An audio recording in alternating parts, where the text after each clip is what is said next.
மனோஜ் ஒரு ஊர்ல மனைவி குழந்தைங்களோட இருந்தான். மனோஜ் ரொம்ப ஏழையானவன். அவன் ரிக்ஷா ஓட்டி சம்பாரிச்சு வீட்டை பார்த்துக்கிறான். அவனோட மனைவி மாலதி நிறைய சம்பாதிப்பான்னு எதிர்பார்க்கிறா. அவளோட புருஷன் எவ்வளவுதான் சம்பாரிச்சு கொடுத்தாலும் அவளுக்கு சந்தோஷமே இல்லை. அவன் ராத்திரி முழுக்க வேலை செஞ்சுட்டு அன்னைக்கு ஒரு நாள் வீட்டுக்கு வரான். அரே கிஷோரோட அம்மா, எனக்கு ஒரு கிளாஸ் தண்ணி கொடுக்க முடியுமா? ரொம்ப வெயில் அடிக்குது. அடேங்கப்பா, ரொம்ப வெயில் அடிக்குது. எவ்வளோ வெயிலில் ரிக்ஷா ஓட்டி ஓட்டி எனக்கு தெரியுது, நானும் சாமி இருக்கிற இடத்துல போயிருவேன். ரொம்ப சம்பாரிச்சு வீட்டுக்கு வந்துட்டீங்க, உங்க காலையே அமுத்துட்டுமா நானு? அம்மா, ஏன் அப்பா கிட்ட கஷ்டப்படுற மாதிரி பேசுறீங்க? குடிக்கிறதுக்கு தண்ணி தானே கேக்குறாங்க, கொடுத்தா என்ன?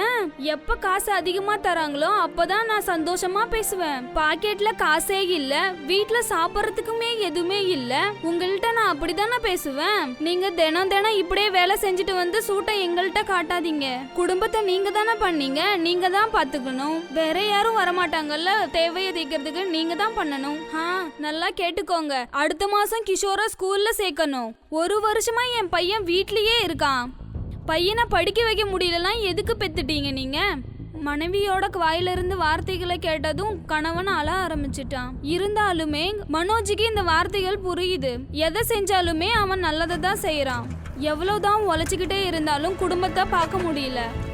காசு இல்லாததுனாலே பையனை ஸ்கூல்ல படிக்க வைக்க முடியல. பையன் ஸ்கூலுக்கு போகல. மாலதி நினைச்சா இந்த வாட்டியாவது பையனை ஸ்கூல்ல படிக்க வைக்கணும். நான் நினைக்கிறேன் அந்த ரிக்ஷாவில் வீடு ஓடாது.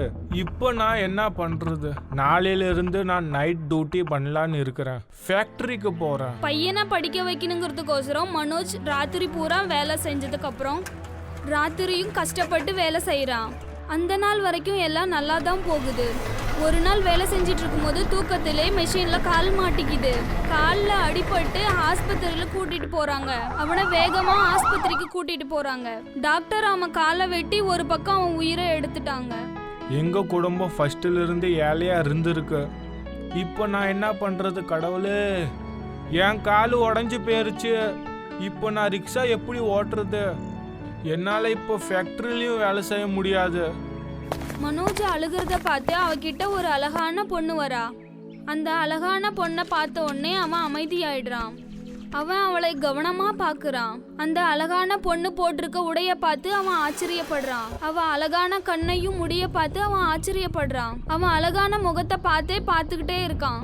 அவனோட முகத்தை பார்த்து அந்த பொண்ணு திரும்பவும் அவ பேரு என்னன்னு கேக்குறா. அவன் பார்த்துட்டு இருந்ததுல இருந்து ஒரு நிமிஷம் கண்ணை மூடி திறக்கிறான். என்னாச்சு மனோஜ்? சாயங்காலத்துல இருந்து ஏன் படுத்துட்டே இருக்க? நீ தனியா ஏன் அழுதுட்டு இருக்க? நீ உனக்கு என்ன புரியுது? நாங்க ரொம்ப ஏழை. என் ஃபேமிலியில நான் ஒண்டினாத்தான் வேலை செய்யறேன், வேற யாரும் இல்ல. நான் ரிக்ஷா ஓட்டி எங்க குடும்பத்தை நான் பார்த்துட்டு இருந்தேன். இப்போ ஒரு விபத்தால என் காலு போயிருச்சு. இப்ப என் கால் இல்லாம நான் எப்படி ரிக்ஷா ஓட்டுவேன்? என்னாச்சு மனோஜ்? உங்களோட கால் இல்லைன்னா என்ன? இப்போ நீங்க ஆட்டோ ஓட்டுறதை விட்டுட்டு கார் ஓட்டுங்க, உங்களுக்கு அது கௌரவமாவும் இருக்கும். நீங்க உங்க கால் இல்லைனாலும் உங்க குடும்பத்தை பாத்துக்க முடியுமே. நீங்க பெரிய மனுஷன் ஆயிடலாம். என்ன சொன்ன? டாக்ஸி ஓட்ட ஆரம்பிக்கதானா? இப்போ என்கிட்ட ரிக்ஷா வாங்க கூட காசு இல்ல. நீங்க என்கிட்ட சொல்றீங்க நான் டாக்ஸி வாங்கணும்? என்னால முடியாது. கஷ்டப்படாதீங்க மனோஜ். நீங்க கார் ஓட்டணும்னு எந்த தேவையும் இல்ல. நீங்க நிம்மதியா எந்திரிச்சு உங்க வீட்டுக்கு போலாம். ஒன்னும் இல்ல உங்களுக்கு. அங்க ஒரு வண்டி உங்களுக்காக காத்துட்டு இருக்கும். அந்த வண்டி உங்களுக்காகவே நின்னுட்டு இருக்கும். நீங்க அதை பார்க்கலாம். ஒன்ன மட்டும் ஞாபகத்துல வச்சுக்கோங்க, நீங்க எந்த தொந்தரவு வந்தாலுமே இந்த டாக்ஸிய பத்தி யாருக்கிட்டையும் எதுவுமே சொல்லக்கூடாது.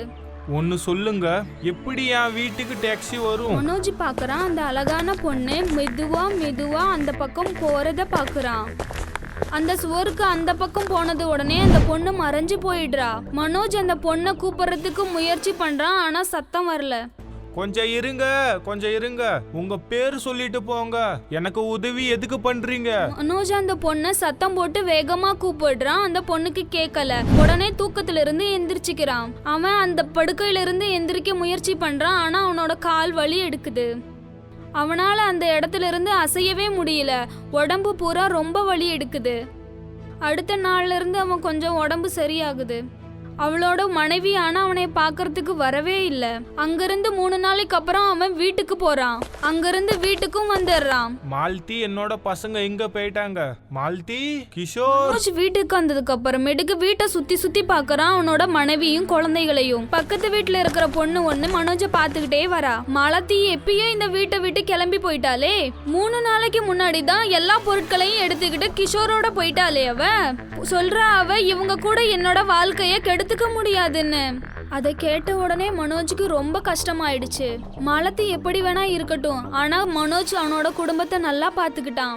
ஒரே நாளில அவங்களோட வாழ்க்கையே மாத்தியாச்சு. ஒரு ராத்திரி முழுக்க அவன் அழுதுகிட்டே இருக்கான். அழுதுகிட்டே இருக்கும்போது அவனுக்கு எப்ப தூக்கம் வந்துச்சுன்னே தெரியல. அடுத்த நாள் எந்திரிச்சு பார்த்த உடனே அவனோட வீட்டு வாசப்படியில ஒரு கார். இது என்ன, எங்க வீட்டுக்கு முன்னாடி டாக்ஸி? அப்படின்னா அந்த பொண்ணு என்கிட்ட போய் சொல்லவே இல்லை. நான் நினைக்கிறேன் இது மந்திரவாதி டாக்ஸி. அவனோட மனசை அமைதியாக்குறதுக்காக மெதுவா போய் அந்த டாக்ஸியில உட்காடுறான். ஒருவேளை நீ மந்திரவாதி டாக்ஸியா? போலாம், என்ன கோவிலுக்கு கூட்டு போங்க. மனோஜ் அந்த காரிலே காத்துலே பேசிக்கிட்டே போறான்.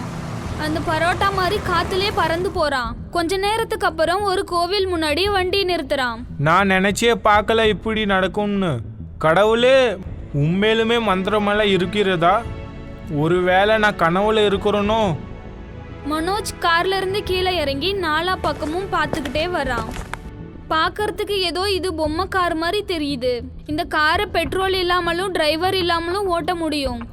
மனோஜ் அதை பார்க்கறதுக்கு ஒரு கனவு மாதிரி தெரியுது. இந்த மாதிரி ஒரு நல்ல கார் கிடைச்சும் அவனால சந்தோஷப்பட முடியல. கால் இல்ல அவனுக்கு. காலை வெட்டினதுக்கு அப்புறம் தான் புரியுது அவளோட மனைவி அவனை விட்டுட்டு ஓடிட்டான்னு. அதுக்கப்புறமும் கூட மனைவியை நினைச்சு அவன் கஷ்டப்படுறான். வேலை செஞ்சதுக்கு அப்புறமும் எதுவும் மிச்சம் பண்ண முடியல. அவன் கஷ்டப்பட்டுதான் அவனு புரிஞ்சுக்கிறான். அவனுக்காக நினைச்சு வச்சிருக்காங்க கடவுள், அவனுக்காக இன்னொன்னு இருக்குன்னு. மனோஜ் அதை தினமும் எடுத்துட்டு ஓட்டிட்டே இருக்கான். அவன் காரை ஓட்டியே தினமும் 1000 ரூபாய்க்கு மேல சம்பாதிச்சு வச்சிருக்கான். நல்லா சம்பாரிச்சு நிறைய காசே வச்சிருக்கான் சேர்த்து. எல்லாத்துக்கும் முதல்லயே அவன் உடஞ்ச வீட்டை அவன் பெரிய வீடா கட்டுறான்.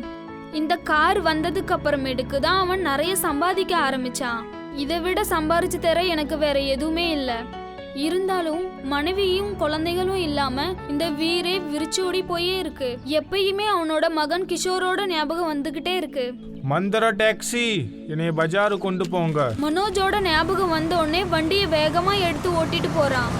ஓட்டிட்டு போகும்போதே சந்தை பக்கமா போகும்போது வண்டி அடிபடுற மாதிரி இருக்கு. கொஞ்சம் தூரம் போனதுக்கு அப்புறம் மனைவியோட கிழிஞ்ச துணிய பார்த்த உடனே அவன் கண்ணு அங்க போகுது. அவ அந்த துணிய வச்சு தீத்திக்கிட்டு இந்த வேலையை செஞ்சுக்கிட்டு இருந்தா. மனோஜ் ஒரே முறை பார்த்த உடனே மனைவிய கண்டுபிடிச்சிடுறான். அவன் அங்கிருந்து இறங்கி அவன் மனைவி கிட்ட போறான். மால்தி, இது என்ன வேஷம்? உங்கள்கிட்ட நல்ல துணி இல்ல போடுறதுக்கு. இது எப்படி நடந்துச்சு? யாரு நீங்க? கிஷோரோட அப்பாவா? ரொம்ப இழைச்சி போயிட்டீங்க. இந்த கார் உங்களோடதா? இது என்னோட டாக்ஸி. இப்ப நான் பிச்சைக்கார மனோஜ் இல்ல. அப்ப எனக்கு 2 டைம் உணவு கூட கிடைக்காது. ஆனா இப்ப என்கிட்ட எல்லாமே இருக்கு. உனக்கு எது வேணுமோ? ஆனா எனக்கு எல்லாமே கிடைச்சி என்னோட குடும்பம் என்கிட்ட இருந்து தூரமா போயிட்டாங்க. மன்னிப்பு கேட்கறதுக்கு கூட அருகதை இல்லாதவ.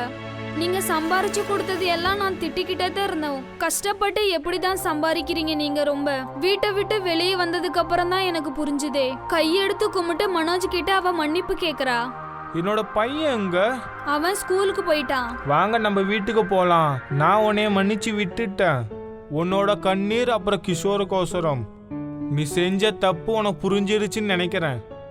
எதுவுமே இல்லாமலே நம்ம பசங்களை படிக்க வைக்கிற எனக்கு ரொம்ப நல்லா இருக்கு.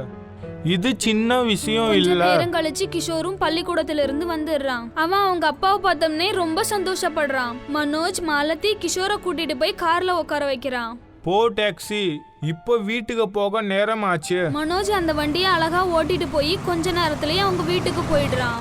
அப்பதான் அவனுக்கு புரியுதே அதுக்கப்புறம் ஏன் இந்த கார் நம்ம கிட்ட வந்ததுன்னு. நம்ம வாழ்க்கையை காப்பாத்துறதுக்குன்னு இந்த கார் வேணும்னே மாலத்திய பாக்குறதுக்குன்னே கூட்டிட்டு போச்சு. அவன் கண்ணுல இருந்து கண்ணீர் வர ஆரம்பிச்சிருச்சு. ஏன் மந்திரவாதி டாக்ஸி, உன் வேலை இப்போ முடிஞ்சிருச்சு. எனக்கு என்ன வேணுமோ அதுக்கு மேலே என்கிட்ட கொடுத்துட்டீங்க. இப்போ நீங்க எங்கிருந்து வந்தீங்களோ அங்கே போங்க. மனோஜுக்கு இத்தனை கொடுத்ததுக்கு அப்புறம் கொஞ்ச நேரம் கழிச்சு அந்த கார் அங்கிருந்து மறைஞ்சு போயிடுது. இந்த கார் அவனுக்கு ரொம்ப உதவி செஞ்சுது. அந்த காரை அவன் சந்தோஷமா அனுப்பிட்டான்.